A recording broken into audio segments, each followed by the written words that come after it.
ಸರ್ಕಾರ ಒಂದು ಕಡೆ ಉನ್ನತ ಮಟ್ಟದ ಸಭೆಯನ್ನು ರಚನೆ ಮಾಡ್ತೀವಿ ಅಂತ ಹೇಳಿಕೆ ಕೊಟ್ಟರು.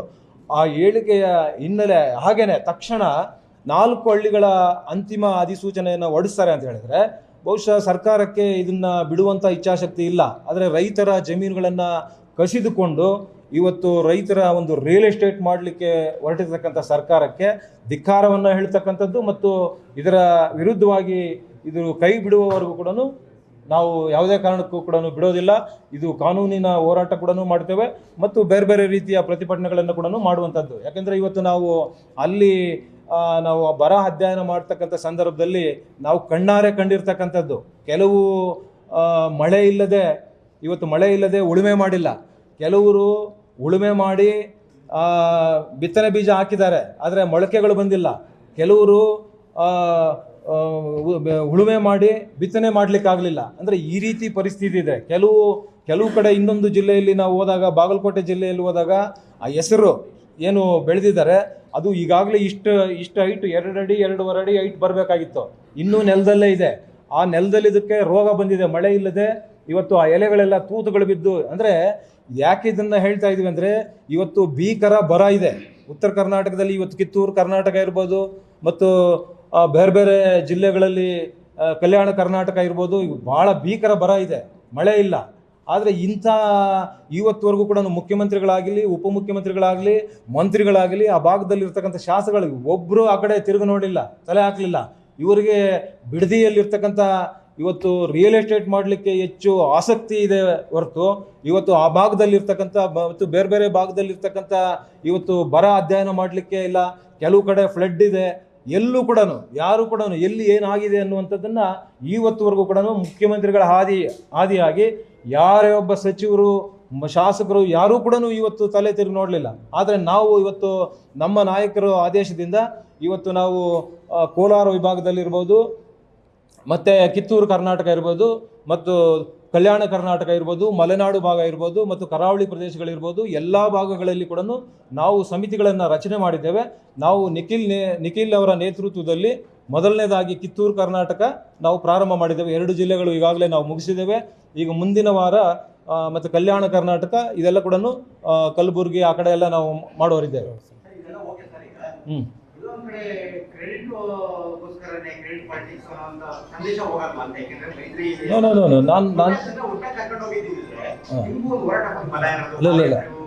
ನಾವು ಈಗಾಗಲೇ ನಾನು ಭಾಳ ಸ್ಪಷ್ಟವಾಗಿ ಹೇಳಿದ್ದೀನಿ. 21ನೇ ತಾರೀಕು ಕಳೆದ ಜೂನ್ 21ನೇ ತಾರೀಕು ಮಾಡಿರ್ತಕ್ಕಂಥ ಸಭೆಯಲ್ಲೇ ನಾವು ಘೋಷಣೆ ಮಾಡಿದ್ದೀವಿ.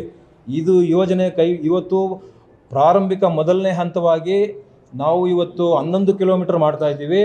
ಈ ಯೋಜನೆಯನ್ನು ಸರ್ಕಾರ ಕೈ ಬಿಡಲಿಲ್ಲ ಅಂತ ಹೇಳಿದ್ರೆ ನಾವು ಬಿಡದಿಯಿಂದ ಬೆಂಗಳೂರು ಫ್ರೀಡಮ್ ಪಾರ್ಕ್ವರೆಗೂ ಕೂಡ 2ನೇ ಹಂತದಲ್ಲಿ ಪಾದಯಾತ್ರೆ ಮಾಡ್ತೇವೆ ಅನ್ನುವಂಥದ್ದನ್ನು ಆವತ್ತು ಹೇಳಿದ್ದೀವಿ. ಮತ್ತು ಅಷ್ಟೇ ಅಲ್ಲ, ನಾವು ವಿಧಾನಸೌಧ ಚಲೋ ಮಾಡ್ತೀವಿ ಅನ್ನುವಂಥದ್ದನ್ನು ಕೂಡ ಆವತ್ತು ಹೇಳಿದ್ದೀವಿ.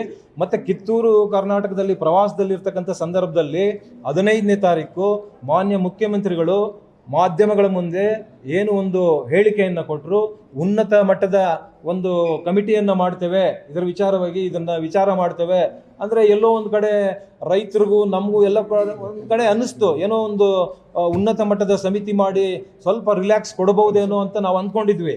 ತಕ್ಷಣ ಹಾಗೆ ಮಾಧ್ಯಮಗಳಲ್ಲಿ ನಾವು ನೋಡ್ತಾ ಇದ್ದೀವಿ, 4 ಹಳ್ಳಿಗಳ ಅಂತಿಮ ಅಧಿಸೂಚನೆಯನ್ನು ಹೊರಡಿಸಿದಾಗ ನಮ್ಗನ್ನಿಸ್ತು ಇದು ರೈತರನ್ನ ದಿಕ್ತಪ್ಪಿಸುವಂಥ ಕೆಲಸ ಆಗ್ತಾ ಇದೆ ಮತ್ತು ನಮ್ಮನ್ನು ಕೂಡ, ನಮ್ಮ ಪಕ್ಷದ ಮುಖಂಡರು, ನಮ್ಮ ನಾಯಕರನ್ನು ಕೂಡ ದಿಕ್ತಪ್ಪಿಸುವಂಥ ಕೆಲಸ ಮಾಡಿ ಇವರ ಅಜೆಂಡಾ ಏನಿದೆ ಅದನ್ನೇ ಮಾಡ್ಲಿಕ್ಕೆ ಹೊರಟಿದ್ದಾರೆ ಅನ್ನುವಂಥ ಅನ್ನಿಸ್ತು. ಹಾಗಾಗಿ ನಾವು ಕಳೆದ 3-4 ದಿನಗಳಿಂದ ಕೂಡ ಅಲ್ಲಿಂದ ಬಂದ ತಕ್ಷಣ ನಾವು ಇದನ್ನ ರೂಪುರೇಷೆಗಳನ್ನು ಎಲ್ಲಿಂದ ಪ್ರಾರಂಭ ಮಾಡಬೇಕು, ಏನು ಮಾಡಬೇಕು ಅನ್ನುವಂಥದ್ದನ್ನು ನಾವು ತಯಾರು ಮಾಡ್ಕೊಂಡಿದ್ದೀವಿ. ಹಾಗಾಗಿ ನಿನ್ನೆ ಪತ್ರಿಕಾಗೋಷ್ಠಿ ಮಾಡಬೇಕಾಗಿತ್ತು. ಆ ಕುಟುಂಬದ ಇವತ್ತು ಅವರು ಕೂಡ ಬರಬೇಕಾಗಿತ್ತು, ಅವರ ಹಾಸ್ಪಿಟ್ಲಲ್ಲಿ ಕುಟುಂಬದ ಸದಸ್ಯರು ಅಲ್ಲಿ ಇರೋದರಿಂದ ಹಾಗಾಗಿ ಸುರೇಶ್ ಅಣ್ಣವರು ನಾವು ಪತ್ರಿಕಾಗೋಷ್ಠಿಯನ್ನು ಮಾಡ್ತಾ ಇದ್ವಿ. ಆಮೇಲೆ ನಿನ್ನೆ ನಿಮ್ಮ ಮಾಧ್ಯಮಗಳಲ್ಲೇ ನಾವೆಲ್ಲ ಗಮನಿಸಿದ ಮೇಲೆ ಈ ಥರ ನಾವು ಪ್ರೊಟೆಸ್ಟ್ ಅಂತ ಅಂದ್ಕೊಂಡಿದ್ವಿ. ಅಲ್ಲಿ ಸಡನ್ನಾಗಿ ಅವರು ಪಾದಯಾತ್ರೆ ಅನ್ನುವಂಥದ್ದು ಕೂಡ ಉಲ್ಲೇಖ ಮಾಡಿದ್ರು. ಅದಾದ ನಂತರ ಅವರು ಸ್ಟೇಜಿಂದ ಕೆಳಗಿಳಿದ ಮೇಲೆ ಮಾಧ್ಯಮಗಳ ಜೊತೆ ಮಾತನಾಡುವಂಥ ಸಂದರ್ಭದಲ್ಲಿ ಕುಮಾರಣ್ಣನವರ ಜೊತೆ ಚರ್ಚೆ ಮಾಡ್ತೀವಿ ಅಂತ ಹೇಳಿದ್ರು. ಇದುವರೆಗೂ ಕೂಡ ಅವರೇನು ಚರ್ಚೆ ಮಾಡಿಲ್ಲ ಮತ್ತು ಮಾಡಿದ್ದಿದ್ರೆ ಅಕಸ್ಮಾತ್ ನಮ್ಮ ಗಮನಕ್ಕೆ ತರ್ತಾಯಿದ್ರು, ಕುಮಾರಣ್ಣವ್ರು ನಮ್ಮ ಗಮನಕ್ಕೆ ತರ್ತಾಯಿದ್ರು. ಹಾಗಾಗಿ ಮಾಡಿಲ್ಲ. ನಾವು ನಮ್ಮ ಕಳೆದ ಜೂನ್ ತಿಂಗಳಲ್ಲಿ ಏನು ನಾವು ಅಂದ್ಕೊಂಡಿದ್ವಿ, ಇದು ಸರ್ಕಾರ ಈ ಯೋಜನೆಯನ್ನು ಕೈ ಬಿಡಲಿಲ್ಲ ಅಂದರೆ ನಾವು ಈ ಪಾದಯಾತ್ರೆಯನ್ನು ಬಿಡದಿಯಿಂದ ಬೆಂಗಳೂರು ಫ್ರೀಡಮ್ ಪಾರ್ಕ್ವರೆಗೂ ಮಾಡಬೇಕು ಅಂದ್ಕೊಂಡಿದ್ವಿ. ಆ ಪ್ಲಾನ್ ಪ್ರಕಾರ ಈಗ ಮಾಡ್ತಾ ಇದ್ವಿ ಅಷ್ಟೇ. ಇದರಲ್ಲಿ ಕಾಂಪಿಟೇಷನ್ ಏನೂ ಇಲ್ಲ, ಯಾವುದೇ ಭಿನ್ನಾಭಿಪ್ರಾಯಗಳಿಲ್ಲ. ಪಕ್ಷದ ಎರಡೂ ಪಕ್ಷಗಳಲ್ಲಿ ಭಿನ್ನಾಭಿಪ್ರಾಯಗಳಿಲ್ಲ, ಯಾವುದೇ ಥರ ಕಾಂಪಿಟೇಷನ್ ಇಲ್ಲ. ಇದು ಒಂದು 25-26 ದಿನಗಳ ಹಿಂದೆ ಪ್ಲಾನ್ ಆಗಿದ್ದಿದ್ದು.